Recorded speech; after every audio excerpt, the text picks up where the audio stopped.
Hey everybody, just getting going on the, I guess it'd be the February knife review, and I'm going to be doing the CRKT Minimalist Cleaver.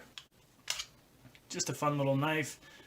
Unfortunately, I didn't think ahead and do the unboxing video because I was just too excited when it came in, so to cut it short, it comes with a little string so you can wear it as a neck knife, comes in a box, which again, I prefer.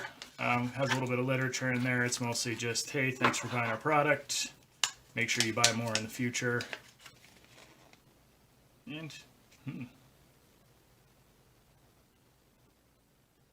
it's just an advertisement for another knife. I like that idea. Oh, anyway, so nothing exciting there. Pretty standard stuff for CRKT. Most of their stuff comes in a little cardboard box, which is probably better for the environment than those cheap plastics. But speaking of cheap materials, this uses cheap steel. I believe it's 5 CRMOV, which is kind of your bare minimum. That said, it still lists out at something like 57 to 58 Rockwell hardness, so that's still pretty good, but it might be a little more prone to, say, corrosion or chipping or something like that. Honestly, the steel thing, I'm making a real effort to try and learn more and understand it better, but it seems to me like it's probably still better than what Grandpa's hunting knife was made out of, but just technology for better exists. It's kind of like having a really good carburetor when you know damn well that fuel injection is better and that's what everyone's using. Anyway, overall it's a good knife. It's handy, handier than I thought it would be. It fits really well in the hand. I've got pretty big hands. The only problem I really have with the hand is the handle has the finger grooves which fit my fingers nicely, but it's only really comfortable if you hold it like so. And I tend to actually hold it more with my index finger on the back, in which case these finger grooves kind of just get in the way. You'd almost be better off with a straight handle or maybe a teardrop shape or tapered to get larger towards the back. I don't know, it's a small complaint, and it's definitely a me complaint, but it's still there. As for the case, or the sheath rather, it definitely locks in nice. It's not coming out by accident. You kind of have to do a bit of a thumb push to pop it out. And I don't see any way to adjust the tension, which I wouldn't want to anyway. You do have the option of carrying it as a neck knife with this lanyard, which I have zero interest in doing. I used the belt loop. I had never really done the EDC thing or daily carry, whatever you want to call it, with a fixed blade. And it was kind of a weird experience at first. It felt wrong. Felt like it's not allowed, like I was breaking a rule, which it's in Canada. It's totally legal as long as you're carrying it as a tool and not a weapon, even for self-defense. It's a long story and it's not very fun to tell. But basically, you're allowed to carry whatever you want as long as you can justify it as a tool. Initially, I carried it what you'd consider tip down, so having my belt running this way on it. And I wouldn't call myself a fat guy, but I definitely don't skip desserts, and I found that just basically this was digging into everything. My shirts were getting caught on it. It was just a headache, and I thought, this is stupid. Why do people carry fixed blades?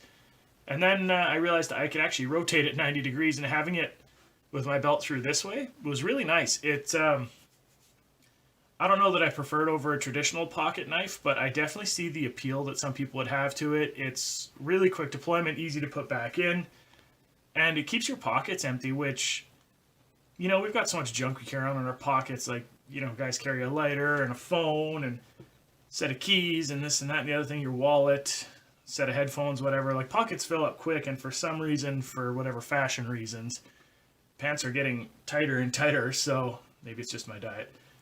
Either way, it's nice to have something not in your pockets. I'm not quite at that stage in life where I'm willing to put my phone on my belt, but I could see putting a knife on a belt. That makes sense. And really, that's probably the original way to carry a knife, and we're just kind of circling back on it now. Yeah, the only complaints I got are the handle, and I would like to see better steel, but this is certainly sufficient. I didn't actually buy this as an EDC knife. My intention was actually to mount it onto my backpack, and then that way, with my big hip belt on my hiking pack, I'm not trying to fight around the belt to get my hands in my pockets. I can just mount it on the shoulder strap. So just give me a sec, I'll rearrange the camera. I'll show you how I'm carrying this knife on my person, and then I'll see if I can get it attached to my backpack and show you what that would look like. Hey everybody, I'm overdue for a shave, so don't judge me too harshly, but this is kind of my workroom. Just thought I'd kind of show you. So as you can see, not exactly what you'd call a thin fella, but I wouldn't call myself overweight, though my Nintendo Wii did call me obese. So, you know, different opinions. Anyway, the point is, pocket knife, or I guess rather my belt knife, fits beautifully up here. Easy to get out and put away with one hand. Doesn't move around too bad on the belt. The only catch with this is that you do in fact have to wear a belt, which I don't mind. I'm a belt kind of guy, but if you prefer suspenders, or you know, maybe your pants don't have a belt loop, like for the ladies out there, you're wearing all kinds of crazy clothes, you're barely trusted with pockets, never mind belts, so it might be a bit of a challenge. You might want to revisit the neck knife idea. Anyway, like I said, pretty happy with how easy it comes out and how easy it goes in, and keeps your pockets clear so you can put whatever you want in there, like my lucky rock, I guess. I think I need to make some adjustments to what I carry every day. But anyway, that's all I got to show you about that. Let's see if I can get it on my backpack and what that would look like. Alright everybody, so here's what I ended up doing. It's hard to tell without any weight in the backpack. As you can see, it doesn't set down the way you want it to. But I just affixed this with a basic reef knot or square knot. It's the easiest one to tie. It's an easy one to remember. Just right over left, left over right, pull it tight. And it works great. I've got a little loop in here more for like a hydration system. So I was able to run it through there so it won't slide up and down, left and right. It feels good. It's a little bit high up, but it doesn't interfere with any of the other stuff on it. And it's nice and an easy grab point. The only flaw I'm noticing is that sometimes I got to kind of feel around for the sheath to pop it back in. Other than that, it's not going anywhere. I'm happy with it. I'm going to try it out next time. We're a little ways away from hiking season because it's currently February.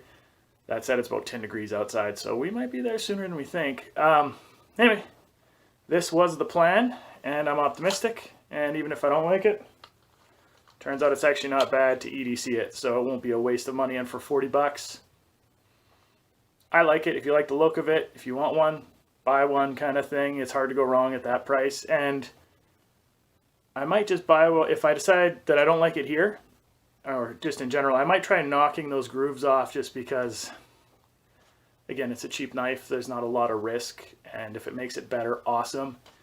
If it makes it worse, well, that's a risky take, I guess, right? Anyway, if you have one, let me know what you think.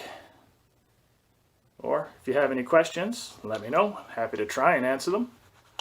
Other than that, let's hope I don't get eaten by a bear when I'm out hiking, because this won't be enough to defend me.